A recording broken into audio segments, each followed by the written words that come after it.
Boa noite a todos. Começando mais uma atividade aqui do Festival Filme Possível. Olá, internautas, como diriam alguns.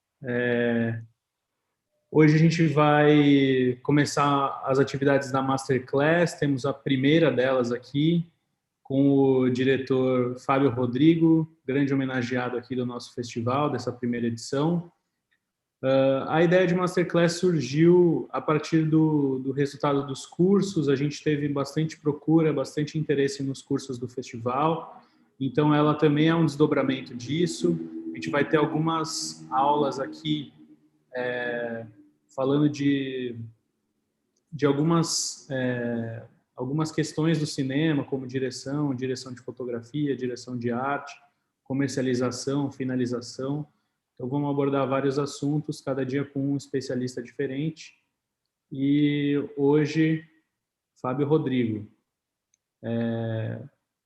Sejam todos bem-vindos, aproveitem aí a aula e o material. Eu estou aqui com o meu caderninho e vou anotar tudo aqui, que esse cara tem bastante coisa para falar. Valeu, grande abraço. A todos. E o prêmio de melhor direção de curta-metragem brasileiro vai para Fábio Rodrigo por Cairo.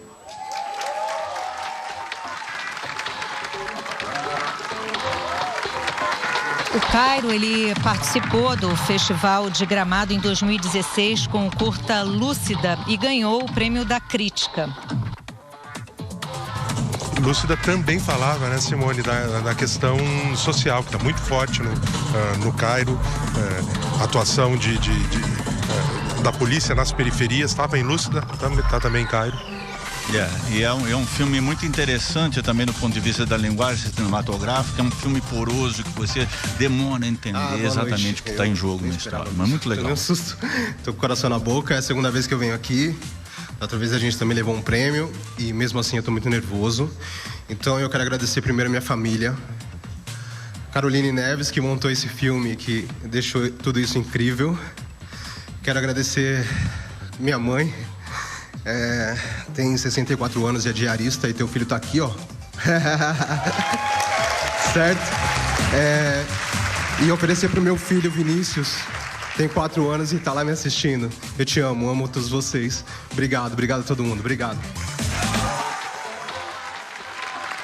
Obrigada, coisa linda. Parabéns.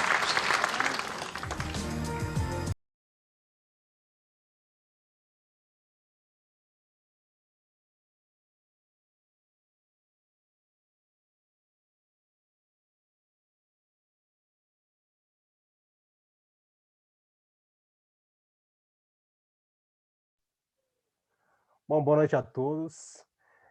Eu sou o Fábio Rodrigo. Eu achei importante que vocês vejam esse vídeo inicial. E a gente vai falar aqui do meu conceito de direção no filme Cairo, que é o filme de ficção que eu filmei em 2018. E com ele ganhei o prêmio de melhor direção no Festival de Cinema de Gramado. Eu resolvi entregar esse material para vocês como material complementar dos cursos do Festival Filme Possível. Quero agradecer o festival, primeiramente, e quero falar um pouco sobre o filme. É mais fácil para mim explicar o processo de direção falando diretamente de um trabalho que eu fiz, porque esse era o meu primeiro trabalho de direção completamente, assim. Eu nunca tinha participado do set de ninguém. Muitos diretores começam fazendo assistência ou fazendo outra função em set. E eu, na realidade, já comecei dirigindo o meu primeiro filme, que é um curta-metragem, mas que teve uma carreira muito boa nos festivais, que inclusive estreou nas salas de cinema comerciais, depois da circulação dele. Eu separei aqui algumas pontes possíveis para que vocês tivessem acesso direto ao meu processo geral de conceituar o filme, né? Vou começar aqui apresentando para vocês a forma como essa ideia de filme surgiu, tá?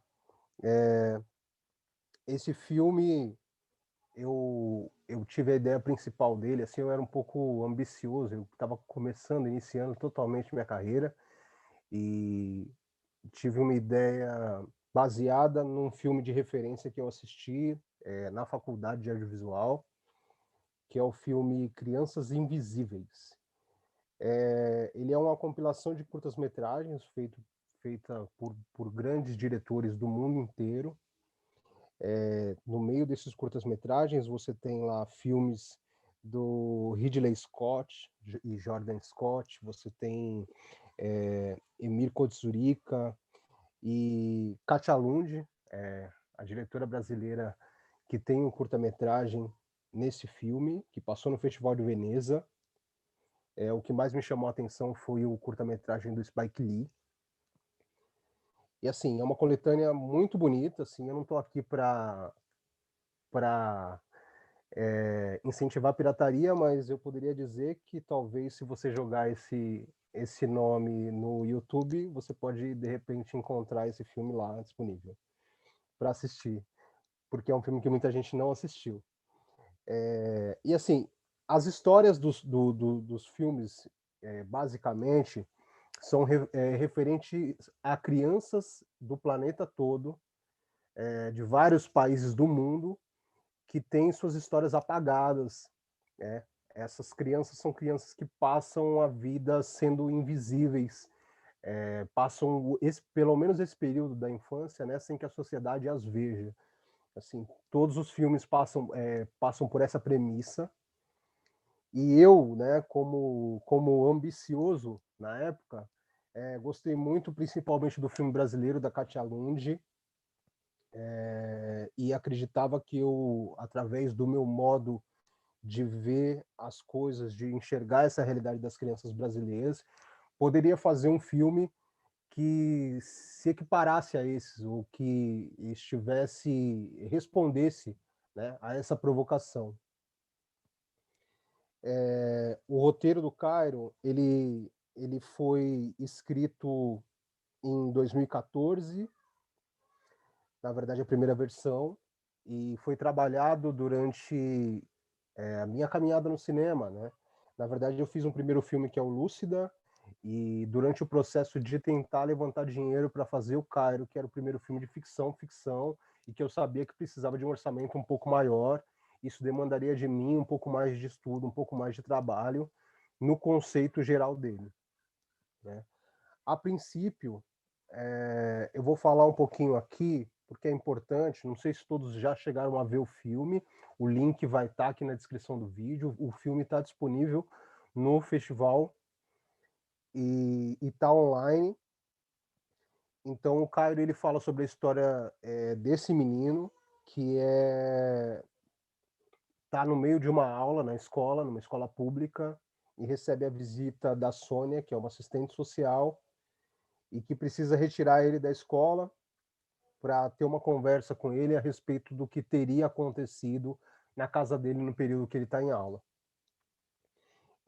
A esse roteiro, é importante a gente entender, porque a questão de direção passa muito pela análise de roteiro. Na verdade, quando você vai dirigir algum produto que não seja totalmente escrito por você, que não seja um produto autoral, você precisa primeiro fazer a leitura desse roteiro em específico, para que você consiga colocar em tela as ideias que o roteirista tinha, né? O que essa história precisa transmitir para o público. Como era um roteiro autoral, eu já tinha muito do filme desenhado na minha cabeça. Eu já tinha muito do conceito desse filme pré-estabelecido para mim. Tanto que o início do processo de conceituar o filme, ele parte muito de um querer meu de dar um passo referente à minha carreira. Eu nunca tinha trabalhado, por exemplo, com atores profissionais. nunca tinha trabalhado com uma equipe completa em set. Então, para mim, as coisas que foram importantes foram coisas que são de identificação minha com o filme e com a história. Muitas das partes que foram colocadas no roteiro são partes assim que eu considero autobiográficas. No momento em que você vê o Cairo saindo da sala de aula e alguns meninos imitando macacos e você sente que ele sofre algum tipo de racismo ou de bullying na escola, isso foi colocado no roteiro por mim, porque eu passei por esse tipo de situação. Inclusive, uma curiosidade é que o Cairo foi filmado totalmente na escola onde eu estudei minha vida inteira, desde do antigo primeiro ano, né, até o final do ensino médio.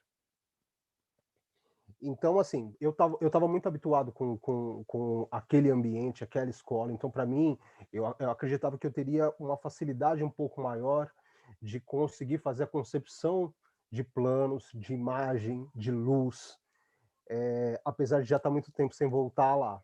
Para mim foi um regresso muito importante, nos dois sentidos, né? De conseguir trazer meu trabalho profissional para dentro das minhas experiências, no qual eu estou mais calejado, quanto voltar para lá com essa vitória de estar trabalhando dentro da área que eu amo, que eu sempre quis trabalhar. A partir daí, eu encontrei produtores que me foram muito preciosos para que eu conseguisse dar cabo dessa função, né? O filme foi produzido pela Cinematográfica Superfilmes, que é a empresa produtora da Zita Carvalhosa, organizadora do Festival Internacional de Curtas de São Paulo, e quem fez a direção, quem fez a produção executiva, na verdade, foi Jorge Guedes, que é um produtor que acreditou nesse projeto desde o princípio. E a Eduarda Galvão, também, que foi muito importante no processo da gente conseguir tudo que a gente conseguiu. Porque, para um diretor iniciante, não é simples você chegar e abordar atores já famosos, conceituados. Não é tão simples você ter o financiamento do filme também. Esse filme ele foi totalmente, recebeu um aporte da SPCine, no qual a gente participou de um edital público que dava oportunidade para diretoras, né, mulheres, diretores negros, diretores e diretoras negros, pessoas com deficiência, indígenas, e isso é muito importante ressaltar, porque esse filme é um filme que foi financiado, então nos deu a possibilidade de trabalhar com o aporte técnico necessário. Eu quero iniciar falando um pouquinho do processo de casting, do filme. Na verdade, a gente tem um elenco muito poderoso, né? A gente tem atores de renome como a Fernanda Viacava, Vanessa de Oliveira, Samuel de Assis, Pedro Guilherme. O Pedro Guilherme, inclusive, que é hoje protagonista da Novela das Nove, né? E uma das coisas interessantes desse casting é que o Pedro Guilherme nunca tinha trabalhado com cinema, nunca tinha sido protagonista de um filme para cinema ou nenhum material de televisão, tinha feito algumas participações, e eu fico muito feliz da escolha depois se mostrar correta, né? Porque assim, eu, por exemplo, quando tive a possibilidade de trabalhar esse casting, na verdade, eu pensei em duas vertentes, assim. Tinham atores de renome com os quais eu já queria trabalhar e com os quais também a gente sentando nessa primeira reunião de discussão de elenco, eu já tinha alguns nomes para trazer, e a produtora também já tinha a possibilidade de conseguir o contato. A Fernanda Viacava eu conheci no Festival de Gramado, quando eu fui com o meu primeiro filme, Lúcida. Conheci ela pessoalmente, conheci o trabalho dela lá e fiquei encantado. E, assim, nessa oportunidade eu não poderia deixar passar. Então, a conversa com ela também foi muito simples e ela foi uma atriz que deu muito conta, porque a gente, no orçamento de curta-metragem, não tem muitas oportunidades de fazer um tempo muito grande de ensaio e de preparação. E era importante para mim que ela trouxesse esse know-how. A Vanessa de Oliveira, no momento em que ela foi escolhida, ela estava despontando na série 3% do Netflix. E isso, para mim, no primeiro momento foi um entrave, porque eu não sabia exatamente se ela aceitaria fazer o papel, mas quando eu conversei com ela, as coisas se desenrolaram muito bem. A produtora, a Eduarda, falou com ela e ela foi absolutamente receptiva. E assim, uma menina muito simples, muito talentosa e muito simples. O meu interesse nela, a princípio, é porque ela fazia uma personagem no 3%, que era uma das protagonistas da história, mas que tinha poucas faixas de diálogo. Então, para mim, o que me interessava na interpretação dela é a forma como ela conseguia demonstrar os sentimentos da personagem sem abrir muito a boca para falar. Assim, ela tinha uma expressão corporal muito chamativa. Ela tinha um modo de trazer isso para a tela, uma energia que, para mim, era muito importante para esse filme em específico. O Samuel, eu tinha visto no filme 5 Vezes Favela, já tinha passado pelo trabalho dele em algum momento, e quando a Eduarda e o Jorge me falaram sobre o nome dele, eu topei de imediato. Os dois, coincidentemente, já estavam trabalhando juntos para a segunda temporada de 3%. Quando eu falei com ele, ele já me passou essa informação, falou que tipo, já tinha uma conexão com a Vanessa pessoal e que os dois já estavam trabalhando juntos e contracenando. Isso para mim também foi importantíssimo, até por conta dessa falta de tempo de preparação. Para mim era importante que os dois já tivessem uma conexão e uma energia para trabalhar juntos. E no caso do Pedrinho, a gente fez um casting maior, assim. A gente tinha um casting de aproximadamente 15 meninos, na mesma faixa de idade, no mesmo perfil. Né? Meninos negros nessa faixa de idade. E eu fiz um casting muito curto, assim. Eu fiz um casting de um dia. Em um dia, a gente separou um dia para falar com todos esses meninos. Né? A gente entregou o roteiro previamente. E a gente recebeu muitos bons atores, na verdade, naquele dia. Muitos deles indicados por agências, né, de publicidade e que já indicavam talentos novos para a TV. Muitos deles vieram extremamente preparados para esse casting, especificamente, assim. Vieram com o texto na ponta da língua, muitos deles já com uma encenação montada, talvez já estivessem treinando em casa com os pais e tal e tudo mais. E o Pedro me chamou a atenção pela energia que ele trouxe, porque ele foi o último menino com quem eu conversei, e ele entrou na sala de uma forma muito despojada, assim. Ao invés de se sentar corretamente, pegar o texto na mão e perguntar que cena que a gente ia de chavar naquele momento. Não, na verdade ele chegou muito calmo, tranquilo, brincando, sentou e eu comecei a conversar com ele. Eu estava procurando um menino de quebrada, eu estava procurando um menino de periferia, porque isso era importante pro personagem.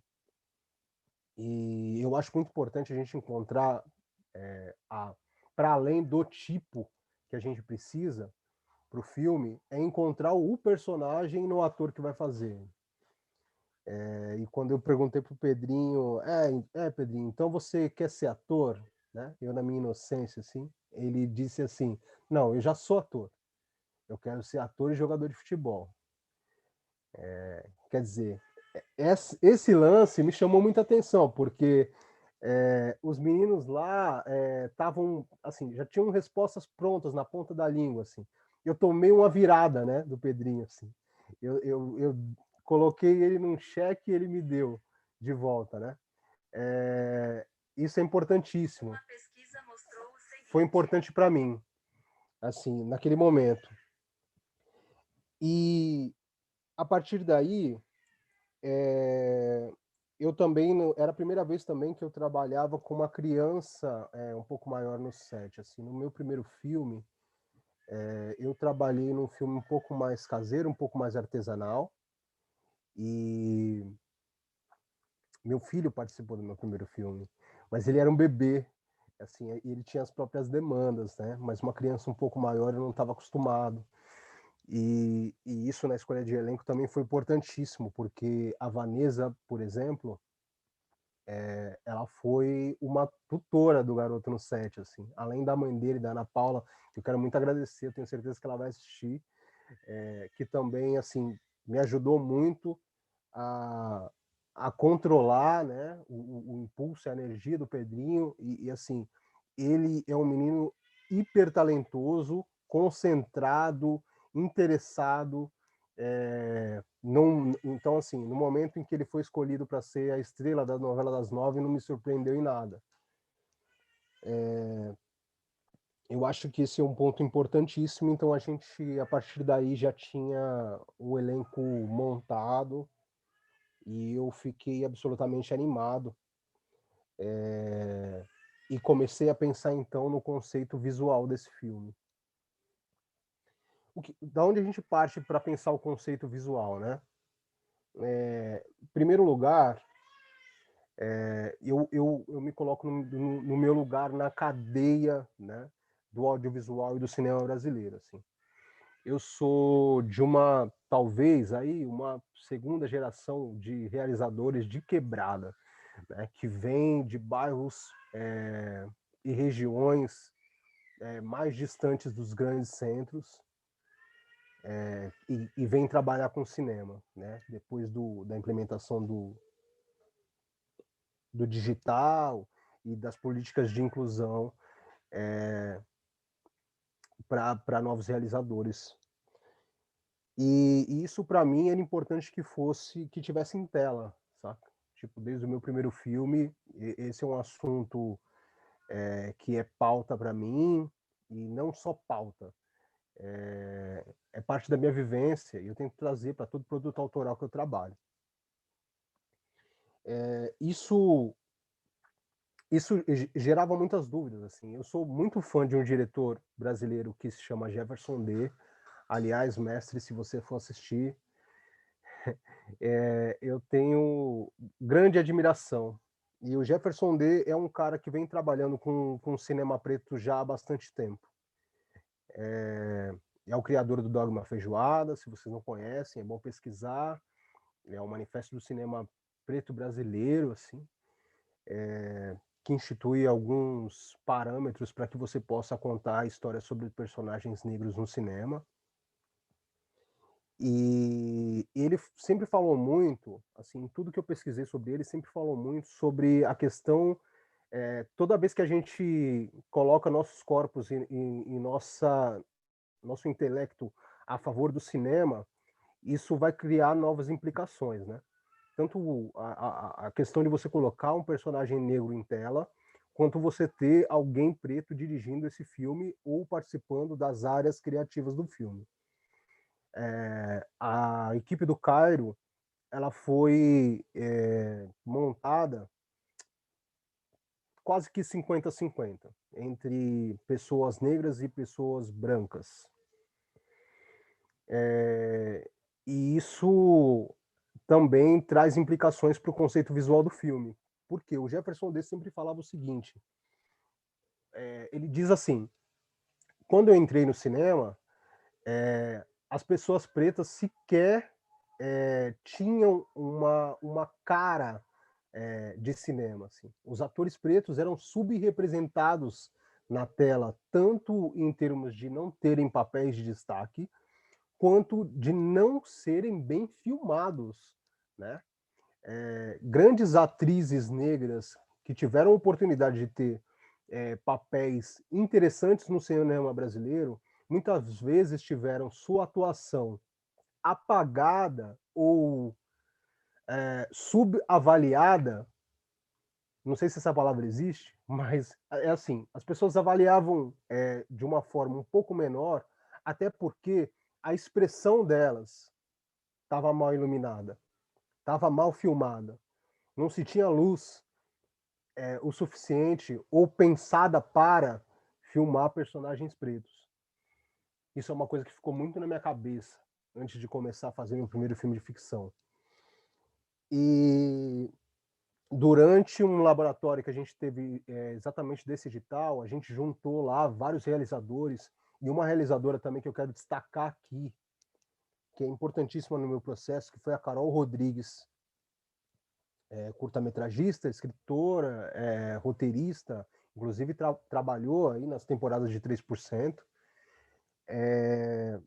que falou, citou nessa reunião uma série que eu nunca tinha visto, uma série no streaming, que era uma série chamada Insecure.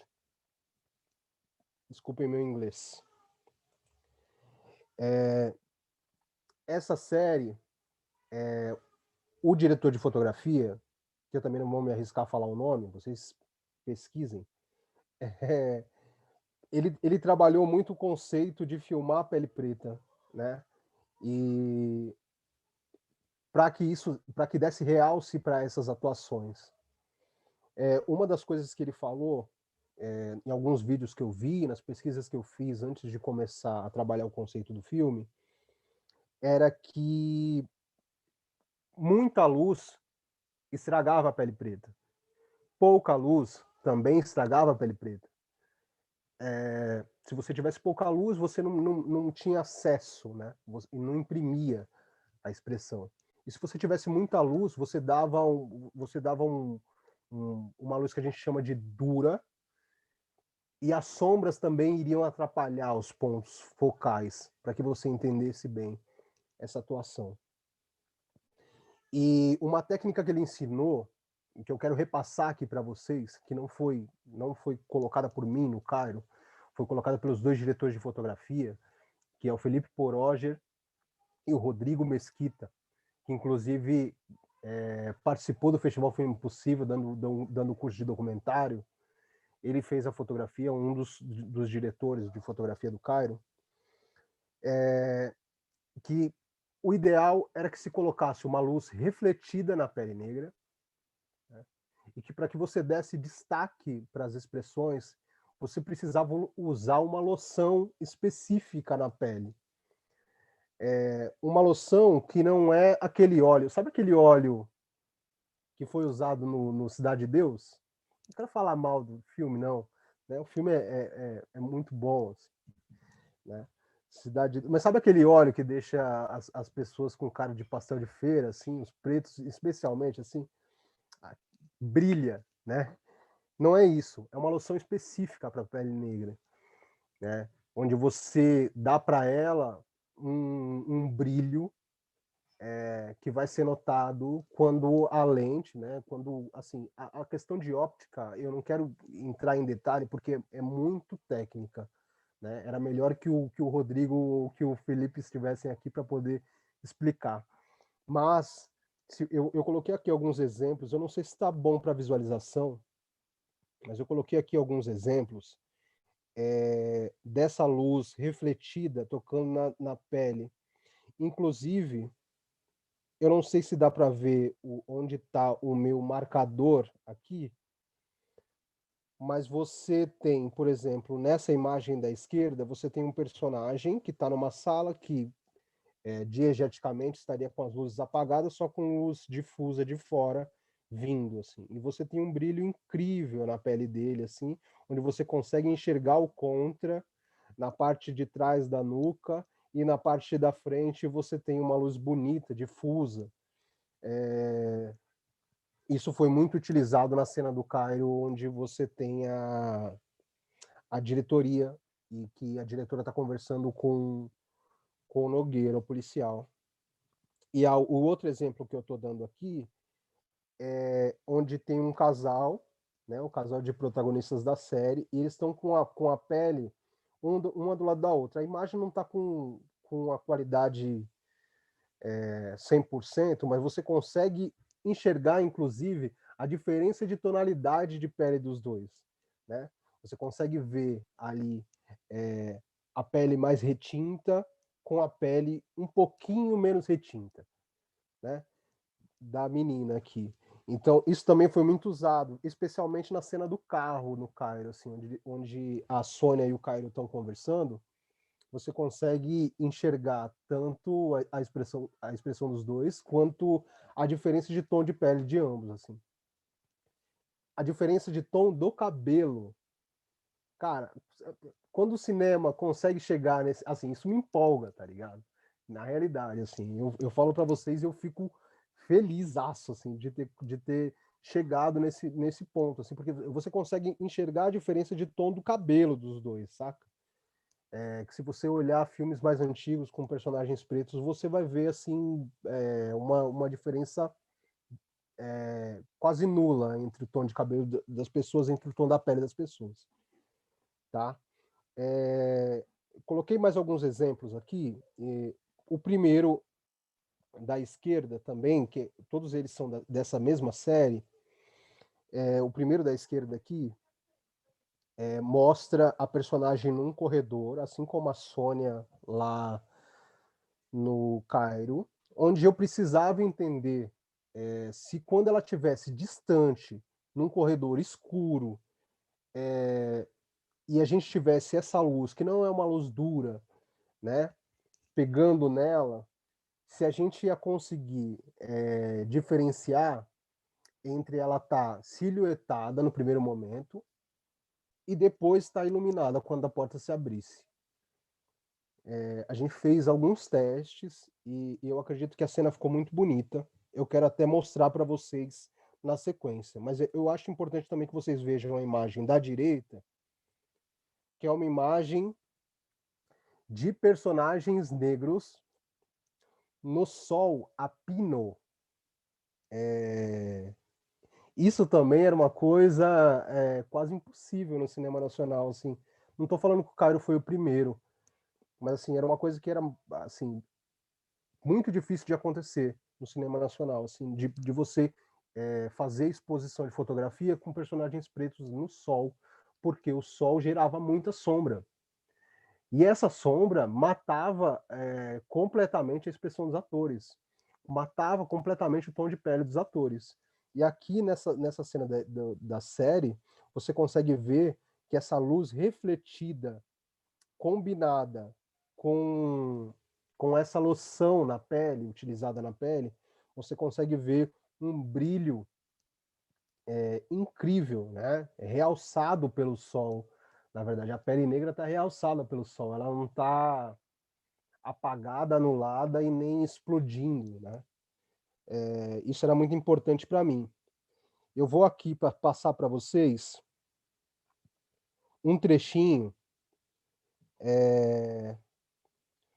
do filme, para que a gente consiga ver isso na tela especificamente, assim. Só um instantinho.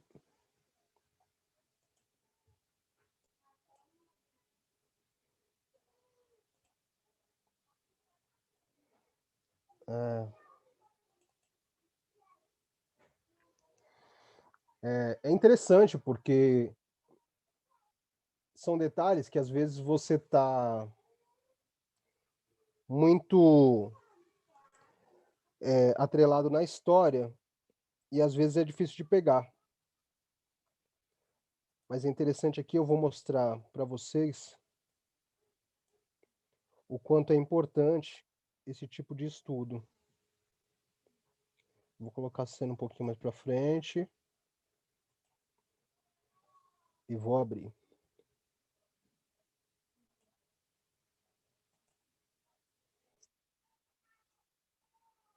Beleza. Então vamos lá, vou soltar um trechinho aqui. Vou voltar um pouquinho.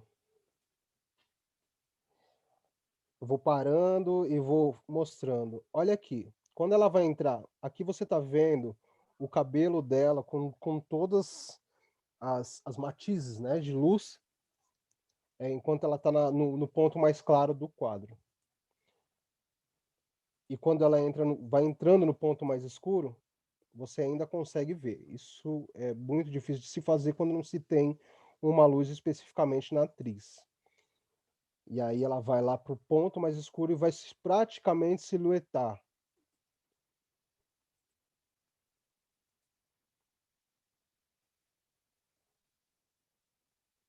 Aí. Então você tem lá ela praticamente silhuetada lá na porta da sala.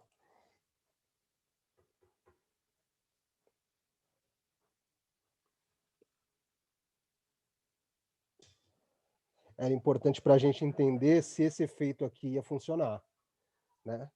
E aí quando você dá a luz lá, a gente consegue ter ela novamente após esse caminhar aí. Eu acho isso muito bonito, assim, foi uma coisa que a gente pensou muito nessa construção. Tem uma outra questão de iluminação que está um pouquinho mais para frente. Eu vou passar com ele em tela mesmo.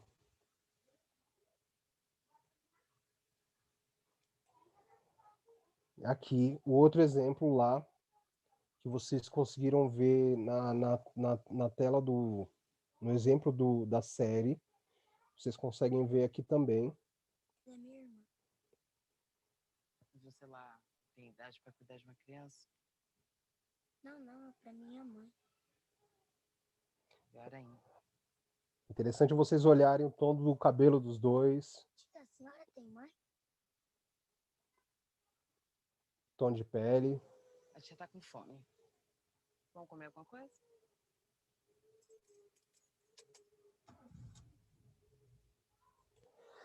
Assim, lembrando que isso aqui também tem um trabalho muito bonito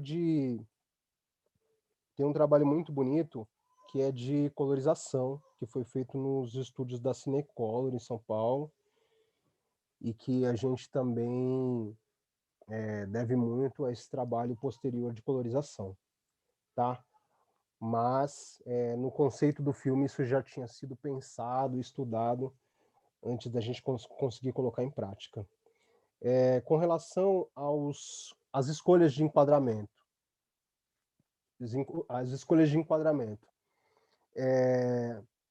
eu pensei nesse filme como um filme muito onde o roteiro ele já traz áreas da sociedade brasileira que tem dificuldades de lidar com as nossas crianças, né? Aquela questão das crianças invisíveis que eu tinha falado há tanto tempo atrás. Nesse filme você tem a área de educação, você tem a área de segurança pública e você tem um assistente social.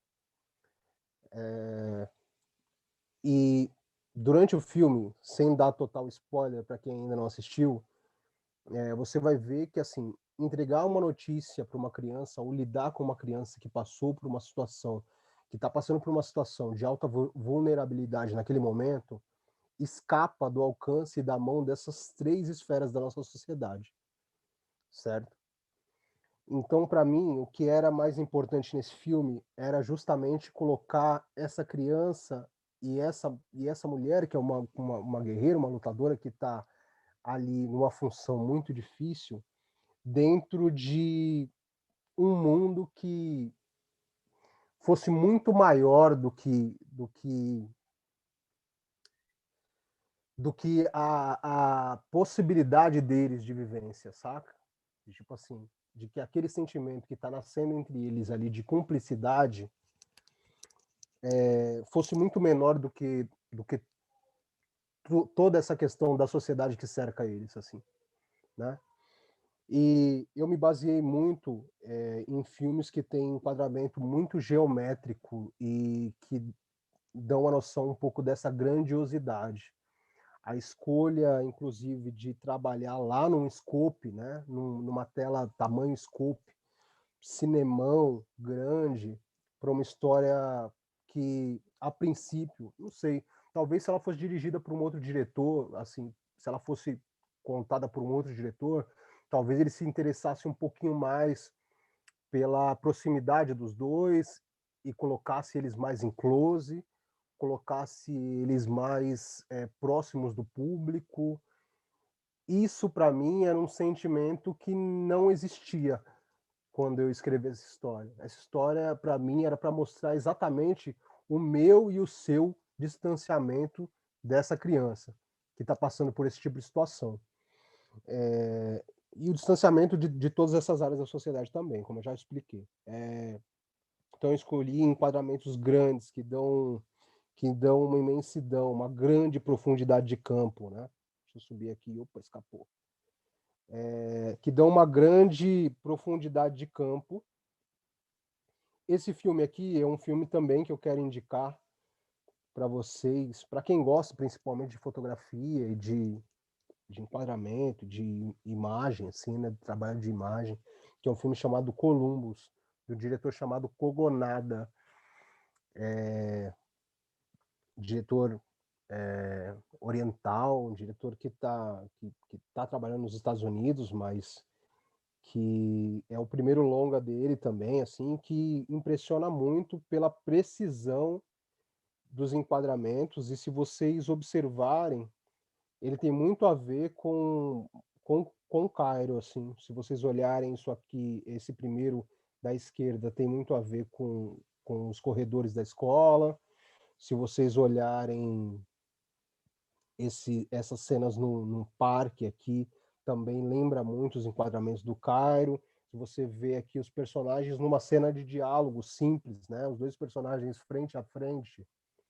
Vocês vão ver aqui no segundo quadro da esquerda, que está abaixo, os personagens estão num distanciamento grande, com formas geométricas, assim, entre eles, assim, e há um espaço, né? Há um espaço entre os dois sempre, assim, um espaço generoso, assim, em termos de enquadramento e de quadro, né? Isso eu achei conceitualmente muito potente e tentei trazer isso para o filme. Acredito que nas cenas que a gente mostrou aqui, isso já esteja, assim, bem exemplificado, mas se vocês olharem o filme, assim, vocês vão entender isso um pouco melhor também. E aí, em termos de conceito geral, visual, assim, eu me interessei bastante também na questão da mise-en-scène, né? Para mim sempre foi uma obsessão trabalhar com mise-en-scène nos filmes, mas um sentido mais tradicional de mise-en-scène, que engloba todas as áreas, né? A área de direção de arte, a área de figurinos, de luz e tudo mais. Isso aí eu deixei tudo concentrado nesse conceito visual. Inclusive, é muito importante que a gente entenda que a partir daí, sim, eu comecei a trabalhar de que forma que esses personagens agiriam em tela, né? De como essas cenas seriam construídas em termos de movimentação e tudo mais. Para mim, sempre o que é mais importante dentro de um filme, não que uma coisa assim na escala seja mais importante, mas que para mim, sempre que assisto um filme, presto muita atenção, é uma questão de atmosfera, que é construída por todas as áreas da mise-en-scène, mas que para mim nos filmes tem uma questão de ritmo muito forte, assim. Sempre fui muito ligado à música. E a questão de ritmo, especialmente na mise-en-scène, para mim é muito importante.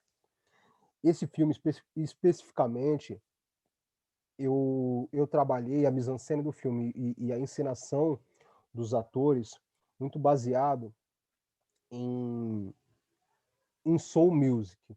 Eu não coloquei nenhuma música aqui especificamente para que vocês ouvissem,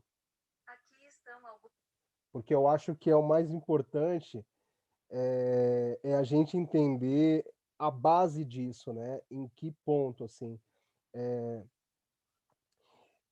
Para vocês terem noção, eu queria que esse filme, antes de que qualquer personagem abrisse a boca, a gente já entendesse a atmosfera e o clima em que o filme está. Então aí eu volto lá para aquela cena inicial do Cairo, para que vocês consigam entender mais ou menos. Na realidade, o início do Cairo lá, se vocês olharem alguns filmes, por exemplo, de terror, né, horror mesmo, gênero terror, vocês vão ver que tem alguns filmes que começam, por exemplo, é uma mansão mal assombrada, vamos dizer assim. E ele começa lá mostrando, né, as paredes escuras, quadros com gente esquisita, geralmente branca, velhinha e morta.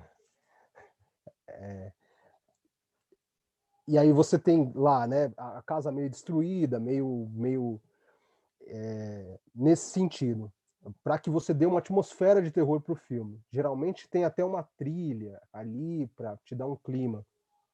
O que eu pensei no Cairo era transformar esse. Eu vou entrar um pouco mais em som, mas no começo é importante, eu vou passar a cena inicial, então é importante que vocês entendam os quadros parados em que o filme começa, com um leve movimentozinho de câmera, um movimento meio parcimonioso, passando por aquela escola, para mostrar que ali já tem alguma coisa diferente acontecendo. Os planos que têm um enquadramento tão geométrico quanto os outros, mas esses numa escala de estranhamento, ou seja, você tem mais linhas verticais e mais linhas que não sejam exatamente retas na tela, assim, como depois elas vão passar a ser, e como a luz também incide, né, nisso, de estar mais escuro. Aí eu mostro ali um portão com um cadeado enorme, são coisas que me chamavam muita atenção, por exemplo, no clima, né, opressivo que é você estar dentro de uma escola pública. Isso sempre me chamou muita atenção e eu quis trazer isso para o filme e transformei isso numa sequência que pode parecer um início de um filme de terror, que em certo sentido é. Eu vou colocar para vocês um pouquinho novamente do Cairo, cena inicial, só um instante.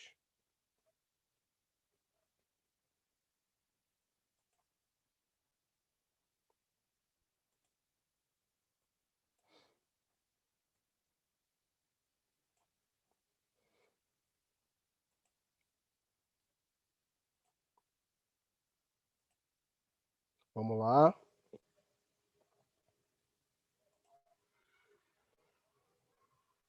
Você tem a ambientação sonora das crianças, que em nenhum momento aparecem, e aí você tem esses planos um pouco mais geometricamente deslocados, e a trilha sonora aí de suspense é o salto alto da Sônia subindo essas escadas.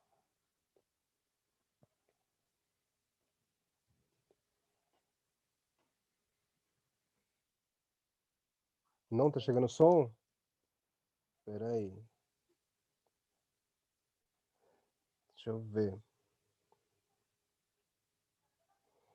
Aqui o som para mim alto. Eu acho que eu preciso. Agora vai.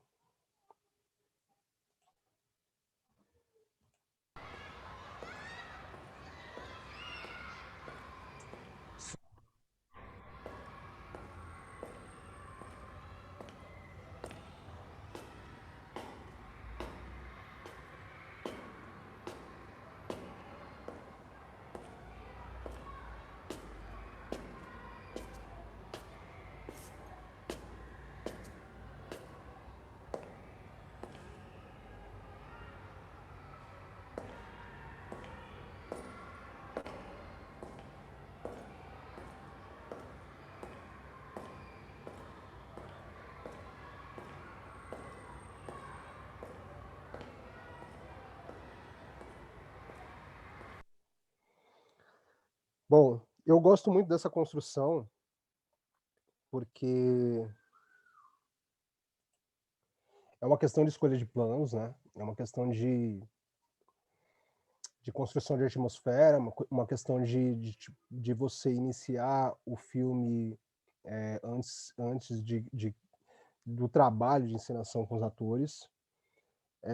Mas essa encenação, inclusive, já começa aí, onde você tem esses passos que para mim eram muito sincronizados, assim, inclusive eu acho que é muita chatice da minha parte em termos de direção, mas eu queria que esses passos fossem absolutamente sincronizados para que isso desse uma atmosfera de suspense no início, assim. Esses passos começam lá distantes, e a gente vai falar mais sobre som, mas eles começam lá longe e vão se aproximando da gente conforme ela vem, e assim vai ficando maior, né? Vai ficando maior, assim, vai aumentando o clima. Eu gosto muito desse trecho. Inclusive, é um trecho que eu gostaria também de mostrar. Uma das referências para o Cairo em termos de mise-en-scène, é um filme chamado A Eternidade e um Dia, que é de um diretor grego, um nome esquisito, como todo grego, tem que fazer jus, é Theo Angelopoulos, tá? E esse filme, ele tem uma mise-en-scène muito ritmada. Na verdade, o Theo Angelopoulos, ele trabalha com mais movimentos de câmera, assim. E ele costuma fazer o seguinte, ele costuma sincronizar a mise-en-scène, o tempo da mise-en-scène com o movimento de câmera. Foi assim que eu comecei o filme, fazendo um dos poucos movimentos de câmera que o filme tem. Mas eu não trabalhei exatamente da mesma forma. Porém, eu acredito que essa caminhada parcimoniosa já mostra um pouquinho da intenção que eu tinha de trazer um pouco desse clima que eu gosto muito dentro do trabalho desse diretor. E aí eu vou mostrar uma cena que exemplifica um pouco isso no filme A Eternidade um Dia. Para que vocês vejam, esse filme eu passei também para as pessoas da equipe, para quem ia assistir o filme, não só para os atores, assim. Eu passei para o pessoal de direção de fotografia, passei para o pessoal da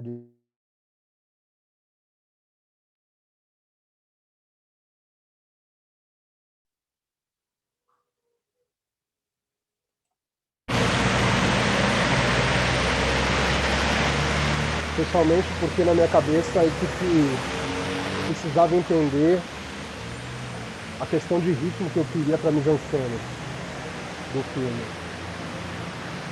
É interessante que vocês vejam nessa cena a questão dos passos marcados, da movimentação dos personagens em tela. Beleza.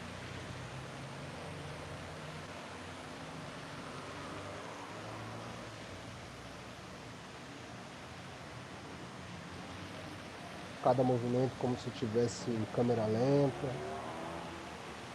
Uma movimentação de corpo muito importante, assim. Apesar de ser muito pequena,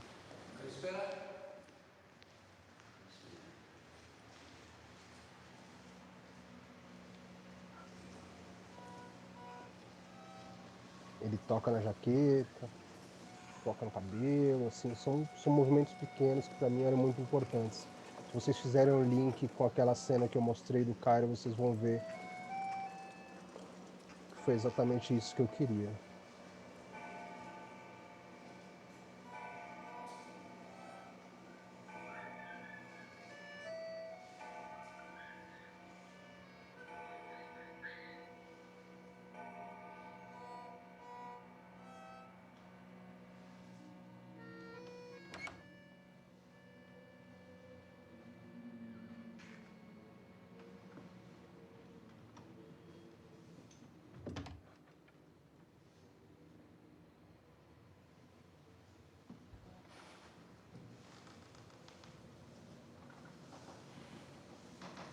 τις ιδέες σας.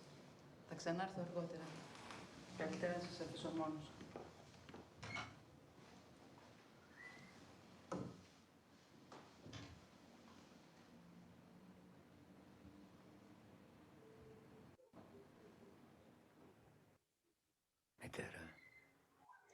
Acho que até aí tá bom. É só mais ou menos para que se pudesse entender que essa questão de ritmo, essa questão dos passos marcados, dos pequenos toques, dos pequenos olhares, para mim eram muito importantes. O que eu tinha em termos de mise-en-scène é que o contato entre Sônia e Cairo fosse um contato mínimo e profundo. A profundidade desse contato eu queria mostrar através totalmente da mise-en-scène. Para mim era importante que os dois se conectassem através de pequenos mínimos, na verdade, gestos assim. E que os dois tivessem também uma interação e cumplicidade que viesse com ritmo. Eu vou aqui mostrar para vocês mais um trecho do Cairo, que é o trecho da conversa na lanchonete, para que vocês entendam um pouco mais sobre essa questão que eu estou falando, assim. Em algum momento eu tive medo, assim, tive receio, que eu acho que o medo de ser compreendido está implícito da função de direção. Por quê? Porque muitos diretores, numa cena de diálogo, dois personagens frente a frente, colocariam essa conexão no próprio diálogo, ou iriam no olhar, né? Colocariam um plano detalhe. Eu queria que esses personagens se tocassem, se compreendessem através de gestos, né? E de linguagem corporal. Mas não queria fazer nenhum tipo de plano detalhe. Inclusive, essa foi uma questão no set, assim. Muitas vezes eu fui aconselhado a fazer planos de cobertura, ou faz um detalhe ali que pode ser que fique bacana, né? As pessoas vão entender isso melhor. Sua intenção é mostrar o detalhe. Então, por que não usar o plano detalhe, né? Por que não usar o close, se é isso que você quer? Porque se vocês viram aí essa cena, por exemplo, do de Eternidade um Dia, vocês entendem mais ou menos onde eu queria chegar. Eu queria chegar num nível de sutileza, onde essa questão visual levasse as pessoas a entender esse processo mais profundamente. Então agora eu vou passar uma cena aqui que talvez possa ter, até para quem já assistiu, possa ter passado batido durante o filme, esse processo, né, da sutileza em cada movimento, né, que é feito. Mas que eu acho que no todo, mesmo para a pessoa que não repara isso especificamente, eu acho que por semiótica, por leitura subconsciente, essa mensagem consegue ser passada. Vamos lá.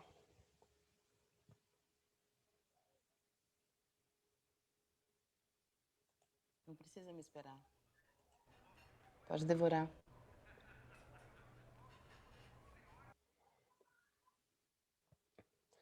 Era importante, Faz tempo que eu não era vejo um importante desse. para mim que eles se espelhassem Minha sobrinha adora. na linguagem corporal. Vou falar pra Kenny que eu comi um desse. Minha mãe nunca deixa. Ela movimenta, ele movimenta. Ela abre o lanche, ele abre.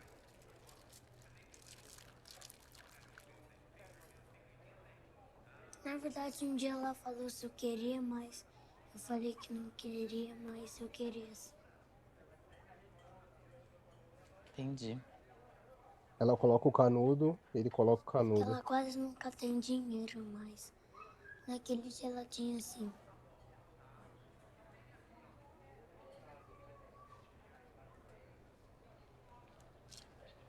Ela abaixa para olhar o celular.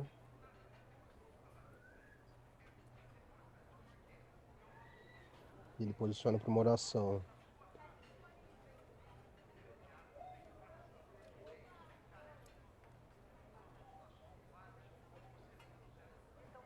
Eu costumava ir lá no Parque Ibirapuera. Eu acredito que isso já exemplifique bastante qual era a intenção na questão de movimentação, linguagem corporal e uma questão de sutileza mesmo que eu desejava para o filme. Assim, então, em termos de encenação, foi muito importante assim as conversas com o Pedrinho, com a Vanessa. É importante também a forma como eles se conectaram no set. Assim, ficaram muito amigos, se amaram e se amam até hoje, né? E para mim facilitou, né?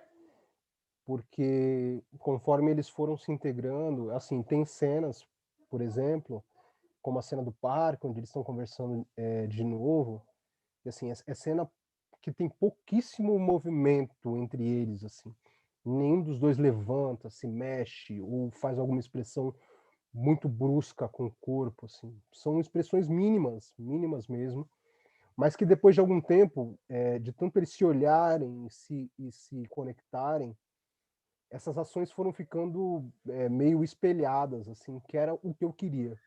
Eu queria que em algum momento essa integração chegasse num ponto onde eles se espelhassem, né? Onde você olhasse para os dois corpos, né? Para o estilo de cabelo, para o tom de pele e vissem onde eles estão conectados, né? Porque em nenhum momento ela fala para ele, pô, mas você é preto, eu sou preta, é assim mesmo e tal e tudo mais, com relação às coisas que ele está passando, assim. Essa conexão tinha que ser muito maior, assim, imageticamente para mim isso era muito importante. E agora nós vamos para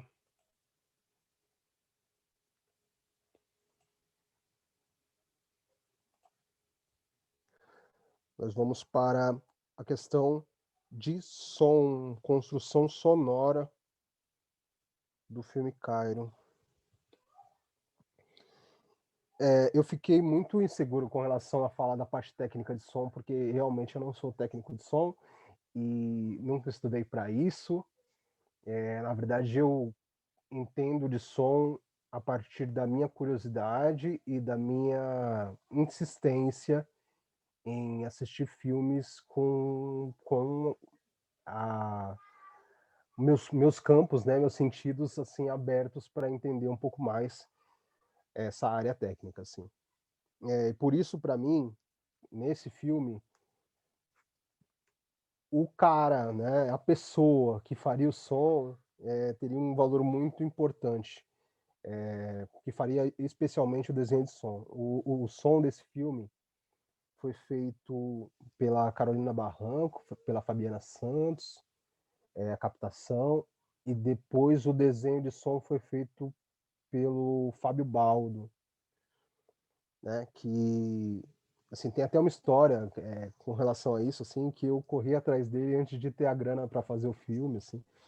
Eu encontrei ele durante o festival de cinema e queria que ele fizesse um filme comigo de qualquer jeito, assim. Então, quando você para o cara no corredor e fala assim, ó, eu vou fazer um filme e você vai fazer o som. Foi mais ou menos nesse estilo, assim. Mas tudo rolou muito bem, assim, é um cara muito receptivo, um cara muito humano mesmo, assim, onde a gente consegue ter, sabe, quando a gente consegue ter um relacionamento familiar mesmo, um relacionamento que, para mim, é muito mais importante do que qualquer outra coisa.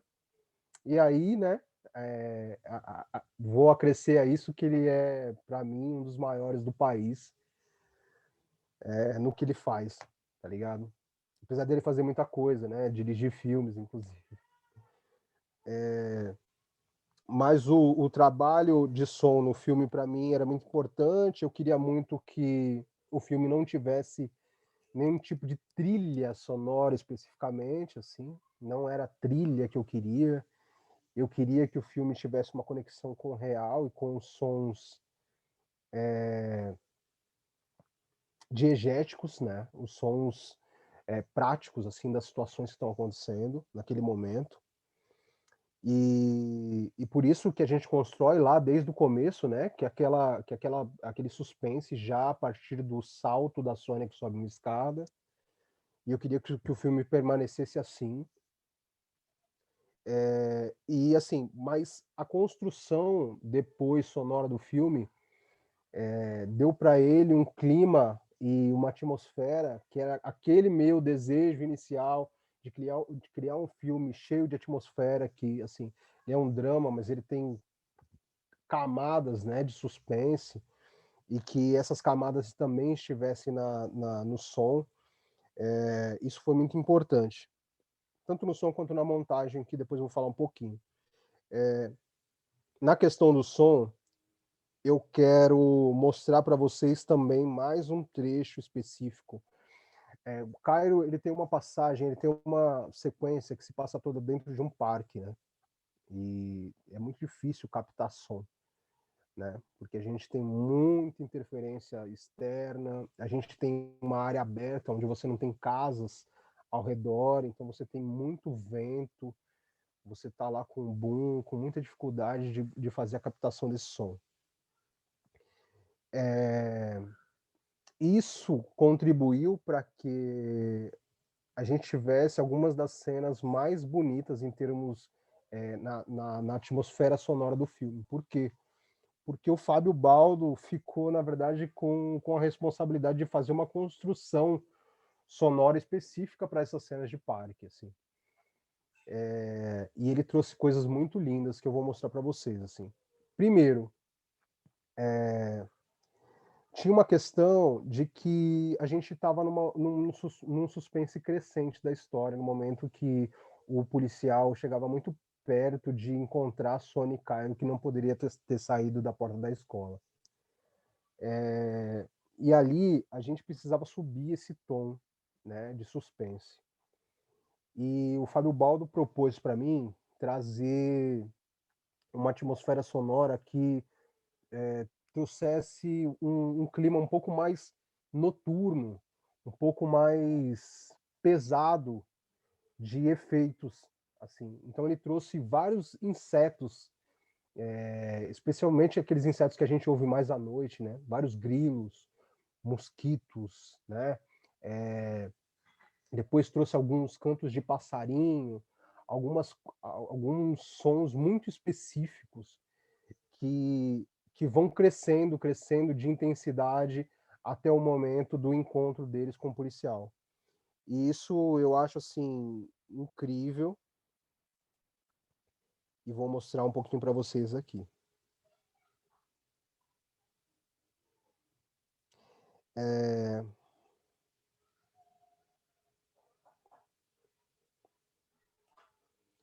A gente tem também uma questão, né, nesse filme, que o Baldo falou comigo, ele falou assim, Fábio, tem até alguns insetos aí, alguns sons que viraram outras criaturas, assim, outras criaturas que nem existem assim no mundo real, né?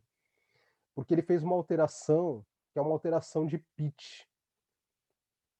Não vou saber explicar exatamente, profundamente isso, mas é uma alteração na velocidade desses sons, assim. Então, conforme você muda essa velocidade, é como se você alterasse minha voz, assim. Eu estou falando com você aqui, se você altera a velocidade desse som da minha voz, ela vai ficando mais fina. Se você vai diminuindo, ela vai ficando mais grossa, mais grave, né? E isso ele fez com muitos sons de insetos, assim, que transformou numa atmosfera muito, muito densa, né? E que eu gosto desde a mudança de uma cena para outra, quanto para o final, assim. Eu vou mostrar para vocês aqui.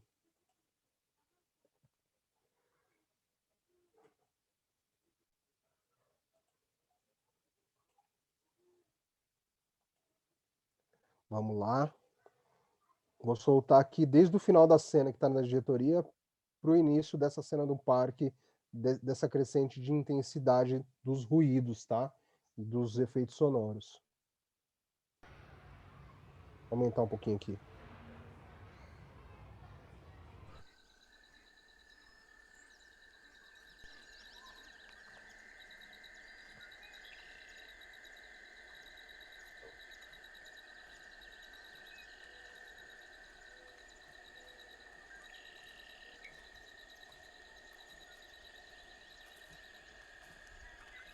Te vi na escola e lembrei de mim. Tem algumas coisas que não mudam, né?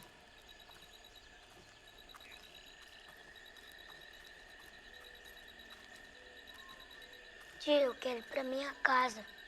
Sim, já passou da hora da gente ir.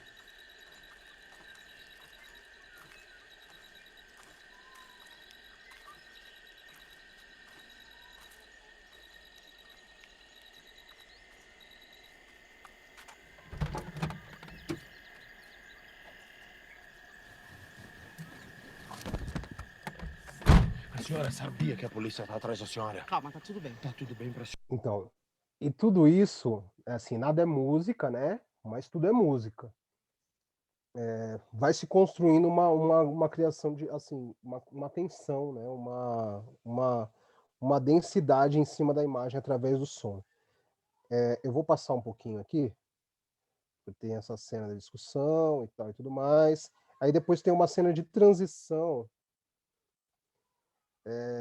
entre o lado de dentro do parque e o lado de fora, que é uma construção de clímax para o final do filme. E aí você tem uma crescente ainda maior desses sons e dessa atmosfera sonora. Só um instante.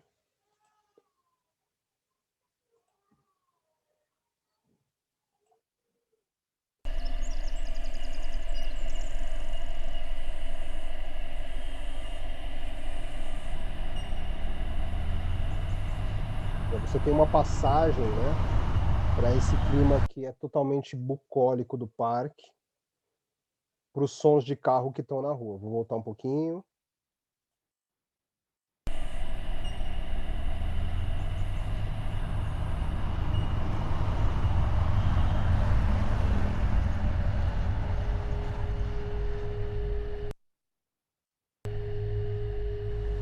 E aí passa.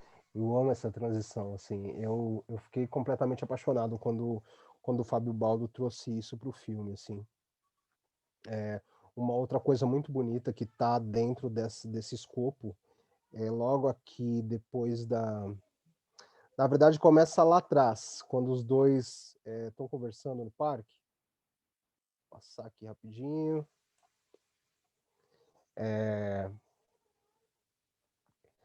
Na verdade, a gente tinha a chegada de um balão, que é muito importante na história, assim. Esse balão, desde a construção do roteiro, esse balão simbolizava metaforicamente o próprio Cairo, né? A própria personalidade dele. E brilhante, né? E que em algum momento se perdia, né?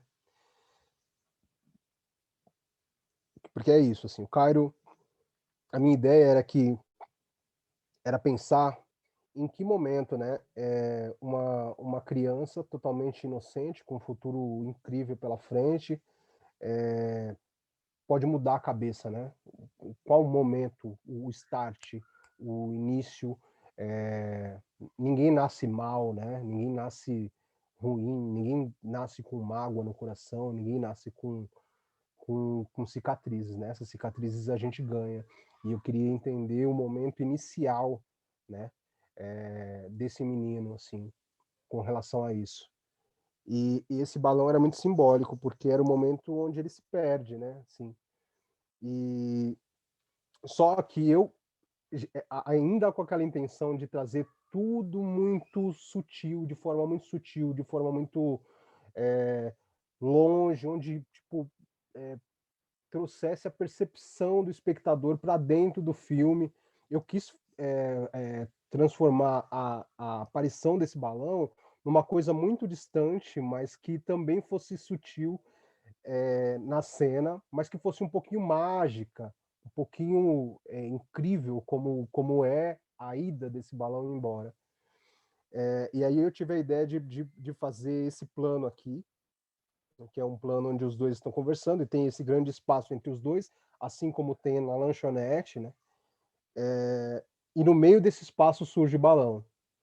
Só que esse balão surgia lá em silêncio, né? A gente tem a ambientação do parque. E aí Fábio Baldo, gênio,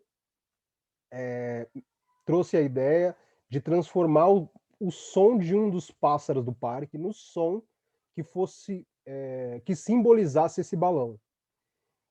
E aí ele faz a mesma coisa lá, ele mexe um pouquinho no pitch, né, de um pássaro comum e transforma ele numa espécie que não existe, assim. Então, esse é o som de um pássaro que não existe e é o som da aparição do balão. Pode ser que isso passe também um pouco desapercebido, assim, na primeira visualização do filme, mas é uma coisa que me atrai muito. Eu vou mostrar para vocês agora. Todo mundo tem um sonho, né? Minha mãe falou que o Cauã nunca vai ser jogador de futebol, porque ele só falta na escola.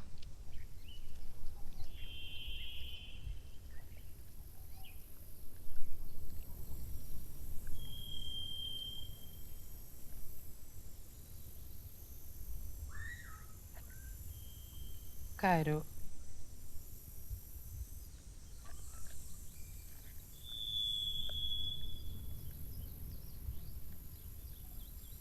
Você gosta de balão?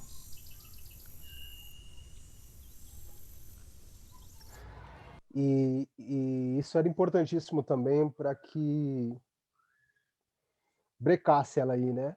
Mais um dos momentos onde ela pensa em falar e não consegue. E aí vem aquele grito, né? Aquele apito forte, assim, e que interrompe ela ali e faz ela olhar para o balão. E eu acho que também faz o espectador prestar atenção um pouco no balão, nesses momentos de silêncio entre o diálogo dos dois, assim. Trabalho muito lindo, assim, de finalização de som, que eu vou mostrar mais um pouquinho. Para quem não viu o filme, isso aqui vai ser muito chato, cara. Porque eu vou mostrar exatamente a cena final. Mas é importante, porque, como eu falei, né? O Cairo é um personagem lá, se perdendo, né? Caindo pela primeira vez num dos buracos, né? Dos percalços que a vida de adolescente, que a vida adulta vai trazer para ele. Isso eu queria que tivesse no final do filme, assim.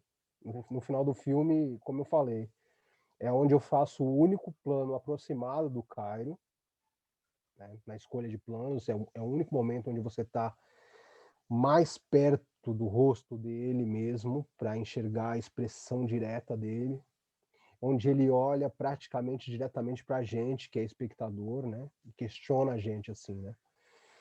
E esse olhar, ele foi pontuado por um movimento de som também aí trazido nas minhas conversas com o Baldo sobre a construção de som do filme, que é um som aterrador, né? Que é um som como se ele caísse, tivesse uma queda, assim, mas é uma queda eterna, assim, que não tem fim.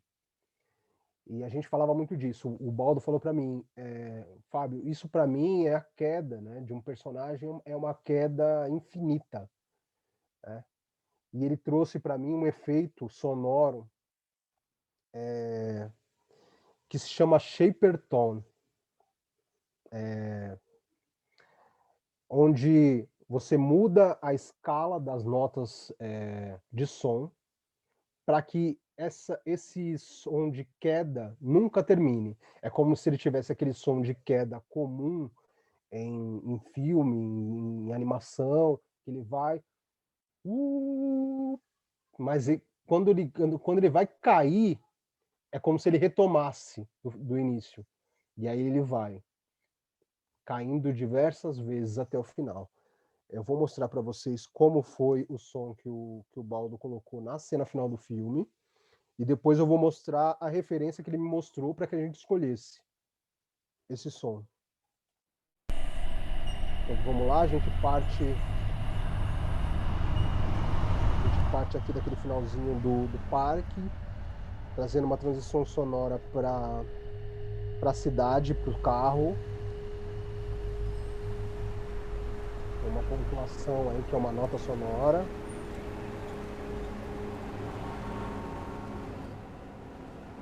E aí Sônia e Cairo começam a entrar nessa queda que nunca acaba.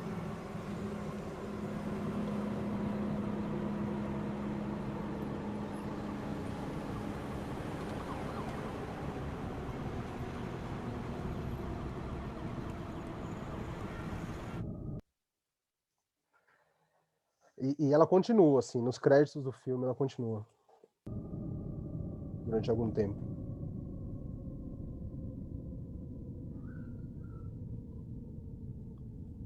Acredito que deu para entender bem.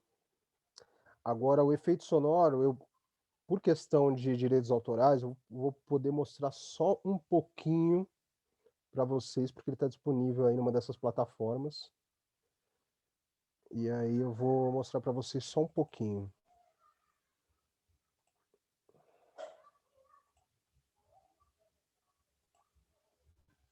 Vamos lá. Aumentando.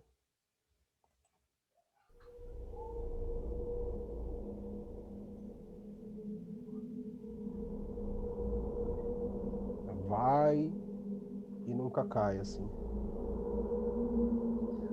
Dunkirk é um filme do Christopher Nolan. A música é do Hans Zimmer. Trilha, né? E o trabalho de som.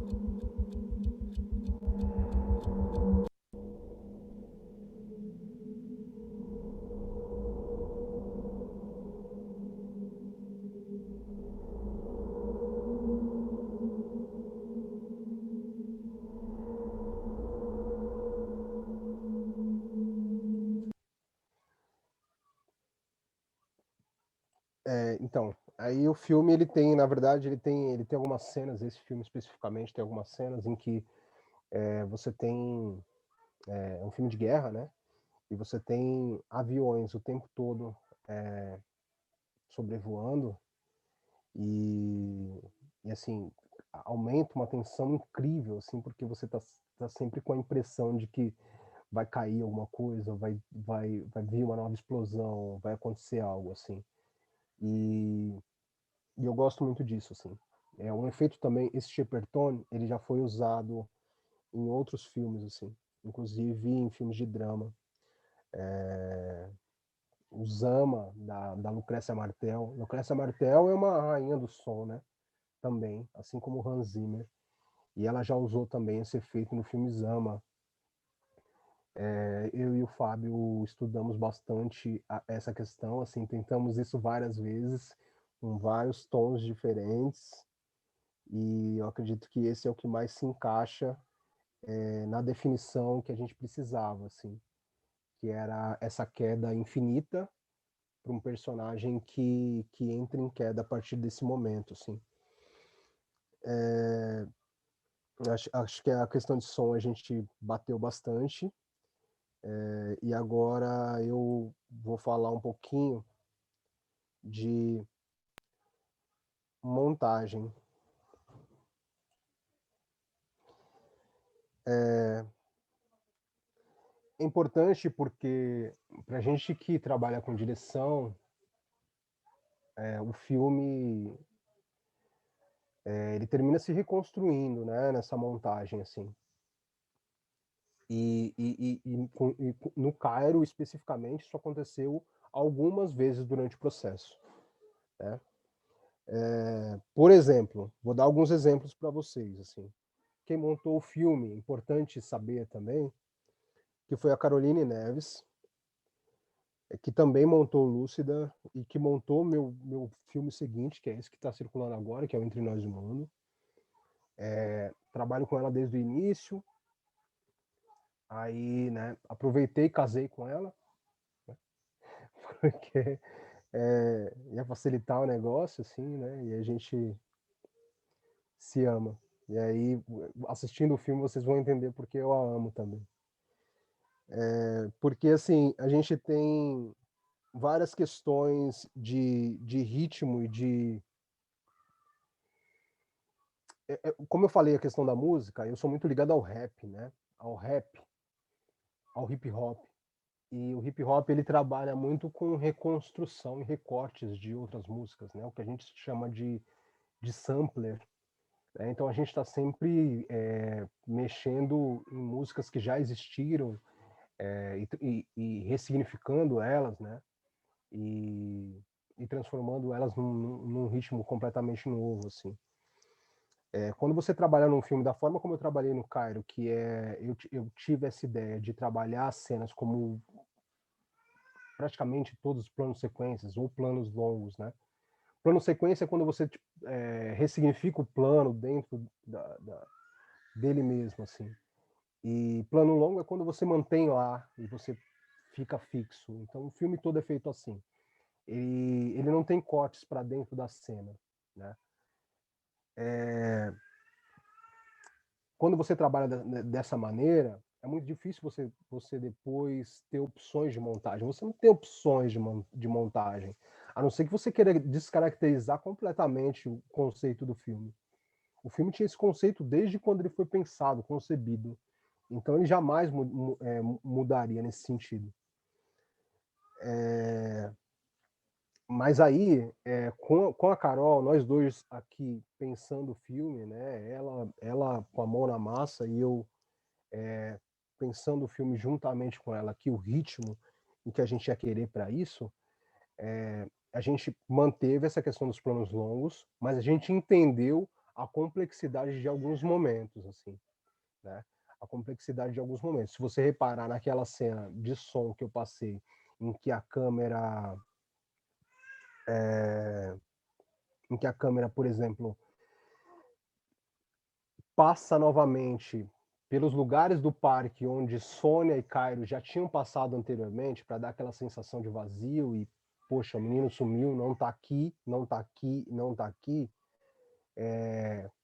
Tudo aquilo ali foi construído por Carol na montagem, né?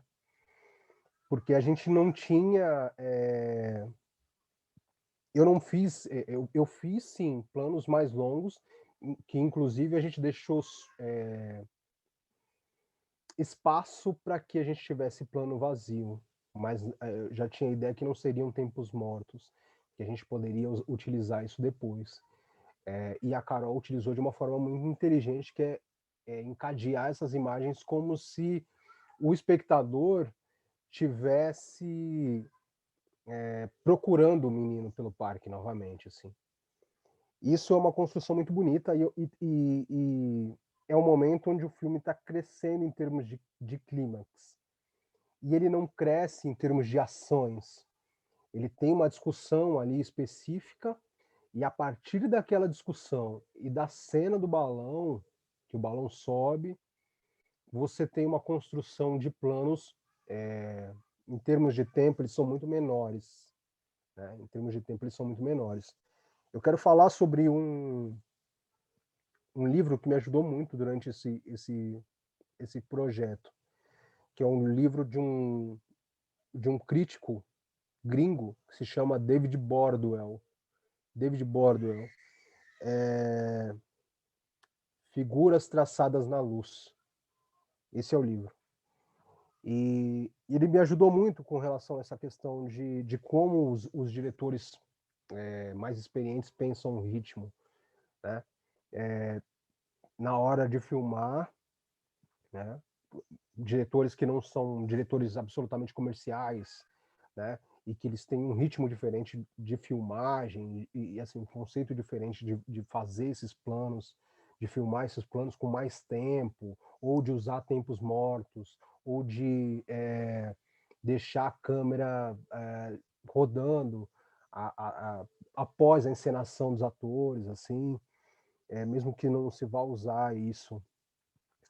Esse livro foi importantíssimo para mim. E com Carol a gente ficou muito pensando em tempo de plano, em quanto tempo cada plano tinha que ficar em tela, assim. Isso para mim é importantíssimo. A gente foi construindo uma linguagem rítmica que fosse tão geométrica quanto o uso do som e o uso da imagem. Eu tenho na imagem planos geométricos, absolutamente, assim, trabalhando com formas geométricas, linhas embaixo, linhas retas dos lados. Se você prestar atenção em cada plano do filme, você vai reparar nisso. E aí, dentro disso, a gente precisava conceituar a montagem da mesma forma, assim. Então, se você reparar, planos longos, eles foram divididos um pouco em sequências, né? Se você prestar atenção, aquele plano do corredor é o maior do filme, praticamente é o início do filme ali, é um dos maiores planos do filme, onde está praticamente um único movimento de câmera específico do filme. E depois os planos passam a ter praticamente o mesmo tempo até a sequência do parque, onde esse espaço-tempo de plano começa a diminuir para que a tensão aumente. Então, assim, eu acredito que, assim, eu primei muito para passar para vocês aqui a forma como esse filme foi conceituado, né?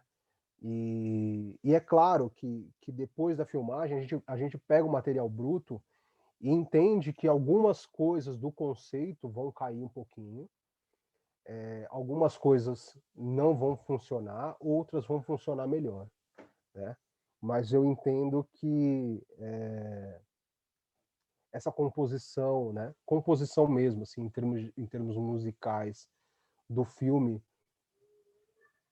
para equalizar o ritmo, ajudou muito na construção de atmosfera geral dele, assim.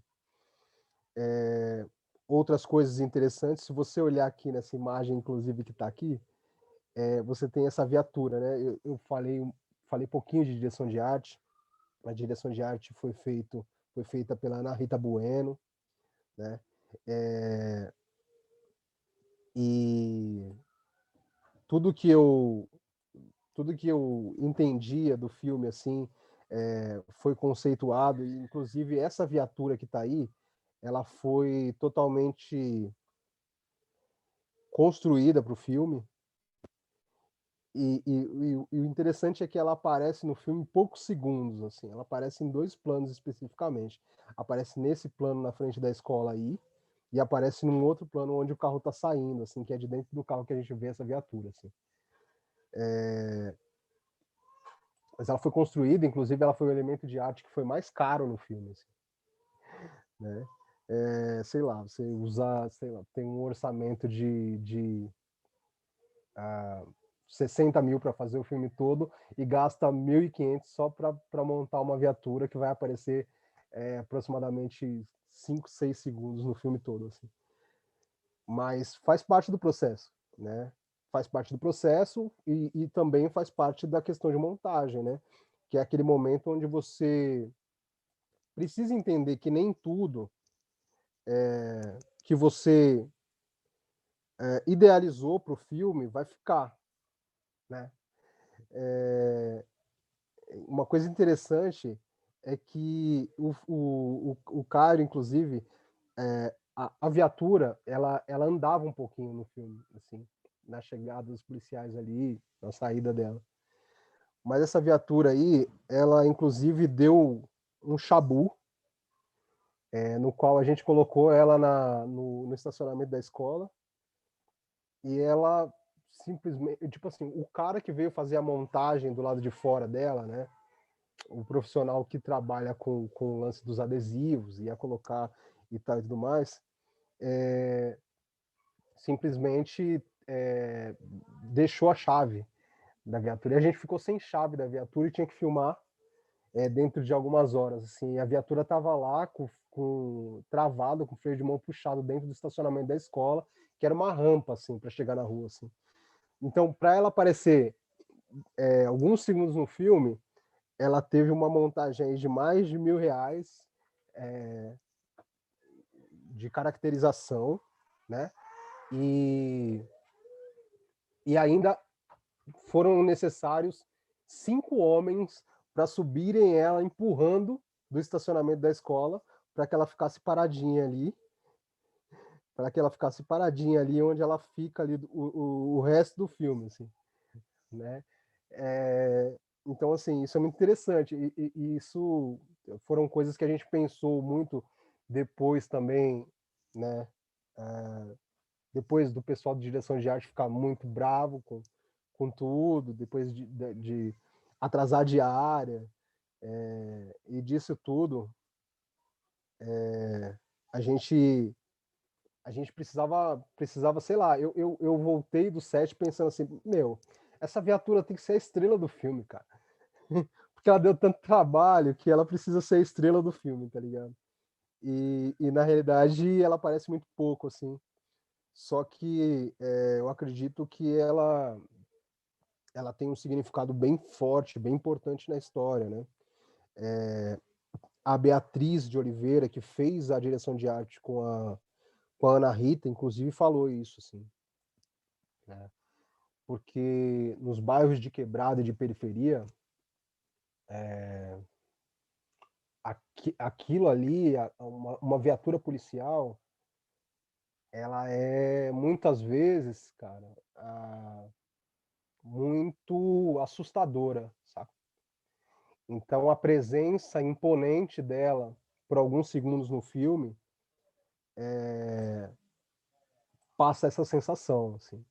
Inclusive no momento do som, quando o carro da Sônia sai com o Cairo e passa por essa viatura, vocês podem notar que na construção de som ela tem uma subida, assim, uma subida de tensão, assim, que é o motor do carro aumentando o som, né, conforme ele passa por ela, assim. Aí a gente tem a visão da viatura toda, assim, passando pelo carro. E essa foi uma construção de clima também que era muito importante para o filme e que ajudou a destacar a nossa viatura, que deu muito, muito trabalho, né? Assim, no geral. Então, assim, antes de qualquer coisa, eu quero exaltar essa equipe que trabalhou no Cairo em todas as áreas, né? A Eduarda Galvão, o Jorge Guedes, o Nicolas Castanha, que foi assistente de produção executiva, o Felipe Poróger, o Rodrigo Mesquita, né? A Ana Rita Bueno, a Beatriz de Oliveira, a Carolina Barranco, que fez o som direto, Fabiana Santos, a Carol, que fez a montagem, porque o trabalho de construção de um filme é um trabalho muito em conjunto. A gente está aqui falando de direção, que é do momento onde a gente analisa um roteiro e trabalha meio como Deus para criar esse mundo, mas em nenhum momento a gente é Deus, mano. Tudo depende de todos, tá ligado? A gente precisa ter uma equipe boa, jogando junto, afinada, para que o resultado seja satisfatório. O Cairo é um filme que me deu muita alegria, assim, né? Passamos no Festival de Gramado, passamos no Festival de Brasília, os dois festivais mais populares do país. Depois exibimos nas salas comerciais, exibimos com Los Silêncios, o longa da Beatriz Sainer, que passou em Cannes. A gente teve muito retorno do público, né? É um filme que circula até hoje, assim, mostras especiais, assim como essa aqui do Filme Possível. Então, que deu para mim o troféuzinho, né, de Gramado, que também é importante, né? Deu para a gente a oportunidade de estar no cenário de uma forma onde as pessoas possam acreditar que é possível, né? Porque eu comecei fazendo cinema, não comecei numa turma de faculdade onde eu conseguia construir uma equipe dentro da minha sala, tá ligado? Conseguia a tutoria do meu professor para fazer um filme. Esse foi o primeiro filme de ficção que eu dirigi, certo? Sem nenhum tipo de suporte nesse nível, assim. Então, exaltar todo mundo que participou, exaltar os atores, né, que estão ótimos, todos eles, e agradecer também a vocês que ficaram aqui assistindo esse tempo todo, agradecer novamente ao Gui Severo, Besourão, tamo junto, agradecer ao Festival do Filme Possível, por me dar essa oportunidade de falar um pouco aqui sobre o meu ofício, sobre aquilo que eu acredito que nasci para fazer. Acho que é a única coisa que eu faço bem na vida que é escrever e contar histórias para o cinema, assim, escrever e dirigir. Muito obrigado a todos. Quem não assistiu o filme, assista. Quiser fazer um comparativo com essa análise, faça. Acho que vai ser muito importante, muito instigante, principalmente para quem está aprendendo e entendendo. Eu gostaria muito de ter tido oportunidades como essa quando eu estava prestes a dirigir meu primeiro filme. Muito obrigado. Muito obrigado mesmo.